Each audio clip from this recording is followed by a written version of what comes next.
தமிழ்நாட்டு வரலாற்றிலேயே முதல் முறையாக விஜய் அவர்கள் ஆட்சிக்கு வந்ததுக்கு பிறகுதான் 717 டாஸ்மாக் கடைகளை மூடி இருக்கிறாரு. இதுவரைக்கும் அப்படியெல்லாம் ஒண்ணு நடந்ததே கிடையாதுப்பா அப்படின்னு சோசியல் மீடியால இருந்து சேட்டலைட் சேனல் வரைக்கும் பக்கம் பக்கமா நியூஸ் போட்டுட்டு இருக்காங்க.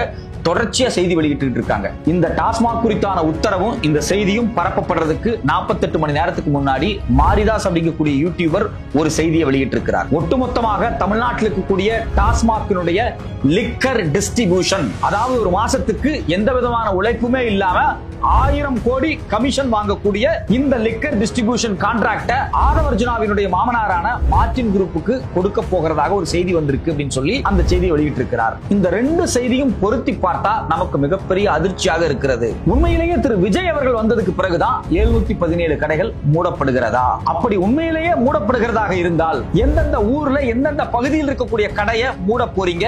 அது குறித்தான நம்பர் அப்ஸ்ட்ராக்ட ஏன் வெளியிடல? இதற்கு பின்னாடி நடந்துட்டு இருக்கக்கூடிய உள்ளடி அரசியல் என்னென்ன? அது மட்டுமல்லாமல் குறிப்பாக இந்த மதுவிலக்கு ஏன் ஆதவர்ஜுனா அவர்களுடைய கைக்கு மாற்றப்படுகிறது? ஒரு பக்கம் சோசியல் மீடியாவில் இது போன்ற ஒரு பிம்பங்களை உருவாக்கி கொண்டு, இன்னொரு பக்கம் இந்த டாஸ்மாக் கான்ட்ராக்டில் நடக்க போற கமிஷன் கையாடல்கள் என்னென்ன? வணக்கம், இது தமிழ் குரல். நான் உங்கள் சத்யராஜ். இன்னைக்கு காலையில இருந்து பாத்தீங்கன்னா சோசியல் மீடியாவா இருக்கட்டும், சேட்டலைட் சேனலா இருக்கட்டும், பயங்கர பரபரப்பா என்ன பேசுறாங்க அப்படின்னா, திரு விஜய் அவர்கள் சிஎம் ஆனதுக்கு பிறகுதான் 717 கடைகளை மூடி இருக்கிறார். அதுலயும் குறிப்பா பாத்தீங்க அப்படின்னா கோயில் பக்கத்தில் இருக்கக்கூடிய, அதாவது வழிபாட்டு தலங்கள் பக்கத்தில் இருக்கக்கூடிய 276 கடைகளை மூட போறாரு. அது மட்டும் இல்லாம கல்வி நிறுவனங்கள், ஸ்கூலா இருக்கட்டும், காலேஜா இருக்கட்டும், இதுக்கு பக்கத்தில் இருக்கக்கூடிய 186 கடைகள், பேருந்து நிலையத்துக்கு பக்கத்தில் இருக்கக்கூடிய 255 கடைகள் அப்படின்னு சொல்லி ஒரு லிஸ்ட்டை வெளியிட்டு இருக்காங்க. இது ஒரு வரவேற்கத்தக்க விஷயம். கட்டாயம் டாஸ்மாக் மூடப்பட வேண்டும், அதுல எந்த மாற்று கருத்தும் கிடையாது. ஆனா இங்க பரப்பப்படக்கூடிய செய்தி என்ன அப்படின்னா, தமிழ்நாட்டு வரலாற்றிலேயே முதல் முறையாக டாஸ்மாக் இப்பதான் மூடப்படுது அப்படிங்கிறது தான். இதுதான் நமக்கு ஒரு அதிர்ச்சியான விஷயமா இருக்கு. டாஸ்மாகினுடைய வரலாறு என்னன்னு தெரியுமா? டாஸ்மாக் இந்த லிக்வர் டிஸ்ட்ரிபியூஷன் அப்படிங்கிறது எப்ப டாஸ்மாக் கீழே கொண்டு வரப்படுது? குறிப்பாக பாத்தீங்கன்னா 2003, 2004 அன்னைக்கு ஜெயலலிதா அரசாங்கம் தான் டாஸ்மாக் வந்து ஒரு தனியார்கிட்ட இருந்து அரசு கட்டுப்பாட்டு கொண்டு வர்றாங்க. அப்படி அவங்க கொண்டு வரும்போது 6700 கடைகள் இருக்கு. இந்த கடைகளை படிப்படியா மூடணும் அப்படின்னு மக்கள் தரப்பிலிருந்து மிகப்பெரிய போராட்டங்கள் நடந்துச்சு. அந்த போராட்டங்களின் அடிப்படையில பாத்தீங்க அப்படின்னா 2016 500 கடைகளை அன்னைக்கு இருந்த ஜெயலலிதா அரசாங்கம் மூடினாங்க. இதுதான் ஃபர்ஸ்ட் வரலாறு. அதுக்கு பிறகு பாத்தீங்க அப்படின்னா நீதிமன்றங்கள் அதிரடியாக பல உத்தரவுகளை போட்டாங்க. குறிப்பாக உயர்நீதிமன்றங்கள் இந்த நெடுஞ்சாலைகள், அதாவது ஹைவேஸ் இருக்கு பாத்தீங்களா, அந்த ஹைவேஸ்ல டாஸ்மாக் இருக்கிறதுனால பல பேர் குடிச்சிட்டு வண்டி ஓட்டுறாங்க. இது மட்டும் இல்லாம அங்க மதுபான வாங்க வர்றாங்க, அங்க குடிச்சிட்டு வண்டி எடுத்துட்டு ஓட்டுறாங்க, பைக் எடுத்துட்டு போறாங்க.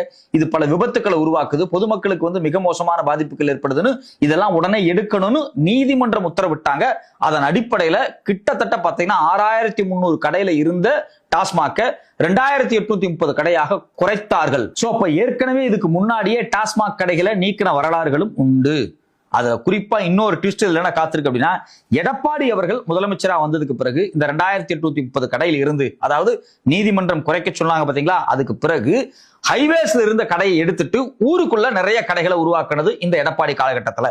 கிட்டத்தட்ட 2830 கடையில இருந்து 5512 கடை வரைக்கும் கொண்டு போனது யாருன்னு பாத்தீங்க அப்படின்னா, இதுக்கு முன்னாடி இருந்த அதிமுக எடப்பாடி அரசு. சோ அப்போ நீதிமன்ற உத்தரவுக்கு பிறகு 2830 கடையில இருந்து 5152 கடையாக அதிகரித்தது அதிமுக பீரியட்ல.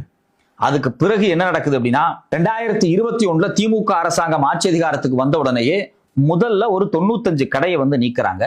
அதுக்கு பிறகு 2023 ஜூன் மாசம் எக்ஸாக்டா கவர்மெண்ட் ஆர்டரே இருக்கு, 22/6/2023 500 கடையை நீக்கிறாங்க. இதெல்லாம் எங்க இருந்து எடுக்கப்பட்டுச்சு அப்படின்னா, கோயில், பள்ளிக்கூடங்கள், அது மட்டும் இல்லாம பேருந்து நிலையங்கள், இந்த இடத்துல இருந்துதான் எல்லாத்தையுமே நீக்கிறாங்க. அதாவது சாதாரணமா குடிக்கக்கூடிய ஒருத்தட்ட போய் நீங்க கேட்டீங்க அப்படின்னா, அண்ணே நம்ம ஊர்ல டாஸ்மாக் கடை எங்க இருக்கு அப்படின்னா, என்னப்பா அது பஸ் ஸ்டாண்டு பக்கத்துல இல்ல, கோயில் பக்கத்துல அங்கெங்கயோ கொண்டு காட்டுக்குள்ள வச்சிருக்கான்ப்பா அப்படின்னு சொல்லி கேஷுவலா பேசுவாங்க.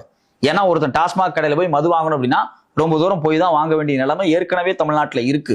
பள்ளிக்கூடம், அது மட்டும் இல்லாம பேருந்து நிலையம், இது இல்லாம கோயில் தலங்கள்ல இருந்து ஏற்கனவே எல்லாத்தையும் நீக்கப்பட்டிருக்கு. குறிப்பாக 2023 ஜூன்லயே நீக்கப்பட்டிருக்கு. அது குறித்தான அப்ஸ்ட்ராக்ட அன்னைக்கு இருந்த திமுக அரசாங்கம் மிக விரிவாக 4 பக்கத்துல ஆதாரத்தோட வெளியிட்டு இருக்காங்க. அந்த ஆதாரம் இன்னைக்கு வரைக்கும் அரசாங்கத்தினுடைய வெப்சைட்லயே இருக்கு. திமுக அரசாங்கம் இந்த 500 கடைகளை எந்தெந்த பகுதியிலிருந்து நீக்கிறாங்க அப்படிங்கிறதுக்கு ப்ரூஃபே இருக்கு. இப்ப நார்த் சென்னையா 20 கடை நீக்கி இருக்காங்க, எந்தெந்த கடை நீக்கப்பட்டுச்சு, எங்க வந்து அது இல்லாம ஆக்கப்பட்டுச்சு அப்படிங்கிறது குறித்து டீடைலா இருக்கு. எந்த ஊர்ல, எந்த பகுதியில, எந்த நம்பர் உள்ள கடை நீக்கப்பட்டது அப்படிங்கிற செய்தி எல்லாமே இருக்கு. சோ அப்போ இது ஒண்ணு புது வரலாறு கிடையாது. விஜய் அவர்கள் வந்து 717 கடைகளை எடுத்தது அப்படிங்கிறது வந்து ஏற்கனவே ஜெயலலிதா பண்ணது, அதுக்கு பிறகு திரு மு க ஸ்டாலின் அவர்கள் பண்ணது, அதுக்கு பிறகு வந்து இவங்க வந்து பண்றாங்க. சோ அதனால சோசியல் மீடியால இதுதான் தமிழ்நாட்டு வரலாற்றில் முதல் முறையாக தயவு செஞ்சு பொய்ய பரப்பாதீங்க மக்கள்கிட்ட. இந்த செய்தி இன்னைக்கு பூதாகரமா பேசப்படுறதுக்கு 2 நாளைக்கு முன்னாடியே யூடியூபரான மாரிதாஸ் ஒரு செய்தியை வெளியிடுறார். அந்த செய்தியில அவர் ட்விட்டர்ல வெளியிட்டு இருக்கார். இன்னைக்கு வரைக்கும் ட்விட்டர்ல அந்த செய்தி இருக்கு. அவர் என்ன சொல்ல வர்றாரு அப்படின்னா, டாஸ்மாக் மொத்த கொள்முதல் மற்றும் விநியோக கட்டுப்பாடு முழுமையாக லாட்டின் மார்டின் மாஃபியா கும்பலுக்கு செல்கிறது.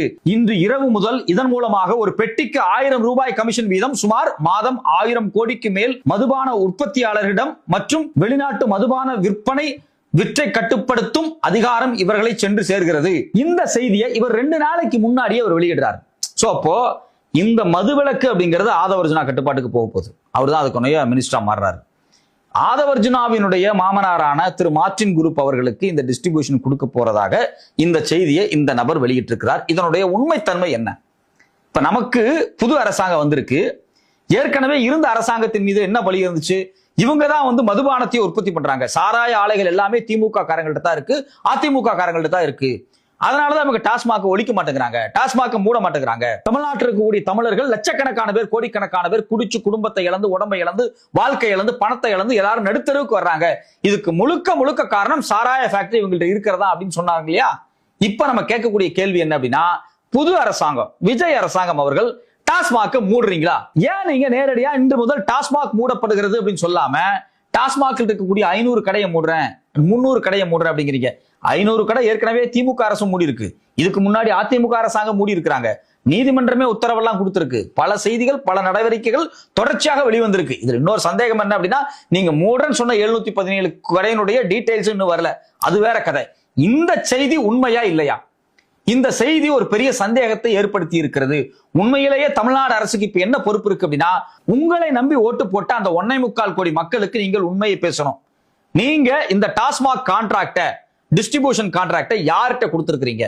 இது குறித்து வெளிப்படையான ஒரு செய்தி வெளியிடணும். உங்க கட்சியில அமைச்சரா பதவியேற்க போற திரு கீர்த்தனா அவர்கள்லாம் வெளிப்படையா சொல்றாங்க, நாங்க வந்துதான் தமிழ்நாட்டுல முதலா வெள்ள அறிக்கை விடுறோம்னு சொல்றீங்க.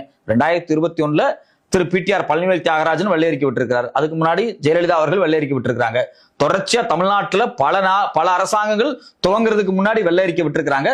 முதலாக நாங்க தான் வெள்ளை அறிக்கை விடுறோம் எப்படி ஒரு பொய்ய சொல்றீங்களோ, நாங்க இது மாதிரியான அறிக்கைகளை விட்டு நாங்க வந்து எங்களை வந்து வெளிப்படையா காமிச்சுக்கிறேன், டிரான்ஸ்பரண்டா காமிச்சுக்கிறேன்னு சொல்றீங்களோ, நாங்களும் கேட்கிறோம் இந்த டாஸ்மாக் டிஸ்ட்ரிபியூஷன் கான்ட்ராக்ட நீங்க யாருக்கு கொடுத்திருக்கீங்க, இல்ல யாருக்கு கொடுக்க போறீங்க, இதுல என்ன இருக்கு அப்படிங்கறத வெளிப்படையாக மக்களிடம் நீங்கள் வெளியிடுவீர்களா? உண்மையிலேயே நீங்க நேர்மையான அரசாங்கமா இருந்தா, மக்கள் மீது அக்கறை உள்ள அரசாங்கமா இருந்தா, மக்களுக்கு நாணயமாக இருக்கணும் நீங்க நினைச்சீங்க அப்படின்னா, எந்தெந்த டாஸ்மாக் கடையை மூடங்கிற பட்டியலையும் வெளியிடுங்க. அத்தோட சேர்த்து டாஸ்மாக் டிஸ்ட்ரிபியூஷன் யாரு கொடுத்திருக்கிற அப்படின்னு சொல்லுங்க. இது மட்டும் இல்லாம ஒட்டுமொத்தமா டாஸ்மாக எப்ப மூட போறங்கிறதையும் சொல்லுங்க. ஏன் இது ஒரு மிகப்பெரிய சந்தேகமா வருது அப்படின்னா, நீங்க வந்ததுக்கு பிறகுதான் போதைப் பொருளை நாங்க தான் வந்து கட்டுப்படுத்த போறோம், நாங்க தான் புது படைகளை உருவாக்கி இருக்கிறோம் அப்படின்னு ஒரு பொய் செய்தியை போடுறீங்க. சோசியல் மீடியா முழுக்க நீங்க பரப்புறீங்க. ஏற்கனவே தமிழ்நாட்டில் NIBC சொல்லக்கூடிய நார்காட்டிக்ஸ் இன்டெலிஜென்ஸ் பியூரோ இருக்கு. அது ஒரு கிரைம் இன்வெஸ்டிகேஷன் டிபார்ட்மெண்ட் 1985 உருவாக்கப்பட்டு தமிழ்நாடு முழுக்க 15 யூனிட் இருக்கு. இதுக்குன்னு பெரிய போலீஸ் அதிகாரிகள்லாம் இருக்காங்க. இதை அப்படியே பேரை மாத்தி போதைப் பொருள் தடுப்பு படைன்னு நீங்க சொல்லிட்டீங்க.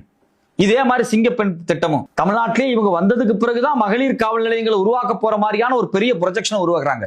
இந்தியாவில் முதலாக பெண்களை காவல்துறைக்கு கொண்டு வந்தது கலைஞர் பீரியட்ல தான், 1973. இது 1929 சுயமரியாதை மாநாட்டுல பெரியார் போட்ட ஒரு தீர்மானம்.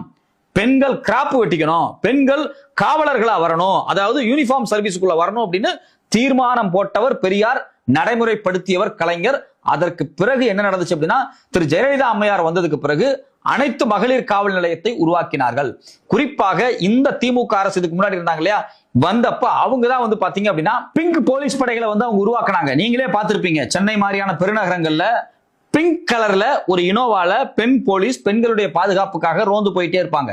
இந்த சிஸ்டம் ஏற்கனவே இருக்கு. இப்ப நீங்க புதுசா வந்து அதே பேட்டர்னை, அதே செட்டப்ப அப்படியே பேர மாத்திருக்கீங்க. என்னன்னு பேர மாத்திருக்கீங்க? சிங்கப்பெண் திட்டம், அது மட்டும் இல்லாம வேலுநாச்சியார் படை அப்படின்னு சொல்லி பொதுவாக பேர மாத்தக்கூடிய வேலையை பண்றீங்க. இந்தியாவில் இந்த பேர் மாத்திர வேலை யார் ரொம்ப நல்லா பண்றாரு அப்படின்னா, டெல்லியில உட்கார்ந்து இருக்காரு மோடி அவர்கள். அவர் தொடர்ச்சியா பண்ணிட்டு இருக்காரு. அதாவது பாத்தீங்க அப்படின்னா, காங்கிரஸ் அரசாங்கம் கொண்டு வந்த பல திட்டங்களை அவர் பேர் மாத்துறாரு. சோ இந்த வேலையை அவர் செஞ்சுட்டு இருக்காரு. இப்ப தமிழ்நாட்டுல இதுக்கு முன்னாடி இருந்த அரசாங்கங்கள் செஞ்ச எல்லா நடவடிக்கையும் எடுத்து உங்களுடைய பேர் எழுதிக்கிறீங்க. எதை நம்பி ஓட்டு போட்டாங்க மக்கள்? சரி, புதுசா ஒரு அரசாங்கம் வருது, டாஸ்மாக் இவங்க மூடுவாங்க, புதுசு புதுசா ஏதாவது செய்வாங்க அப்படின்னு தானே உங்களுக்கு ஓட்டு போட்டாங்க. ஆனா நீங்க ஒண்ணுமே செய்யாம ஏற்கனவே இருக்கிற அரசாங்கம் செஞ்சதை உங்க பேர்ல லேபிள் எழுதிக்கிறது எந்த வகையில் நியாயம்? இது எல்லாத்தை விட தமிழக மக்களுக்கு இருக்கக்கூடிய மிக முக்கியமான ஒரு கேள்வி என்ன அப்படின்னா, டாஸ்மாக் நீங்க மூட போறீங்களா இல்லையா? டாஸ்மாகினுடைய இந்த லிக்வர் கொள்முதல் கான்ட்ராக்டை நீங்க யாருக்கு கொடுத்திருக்கீங்க?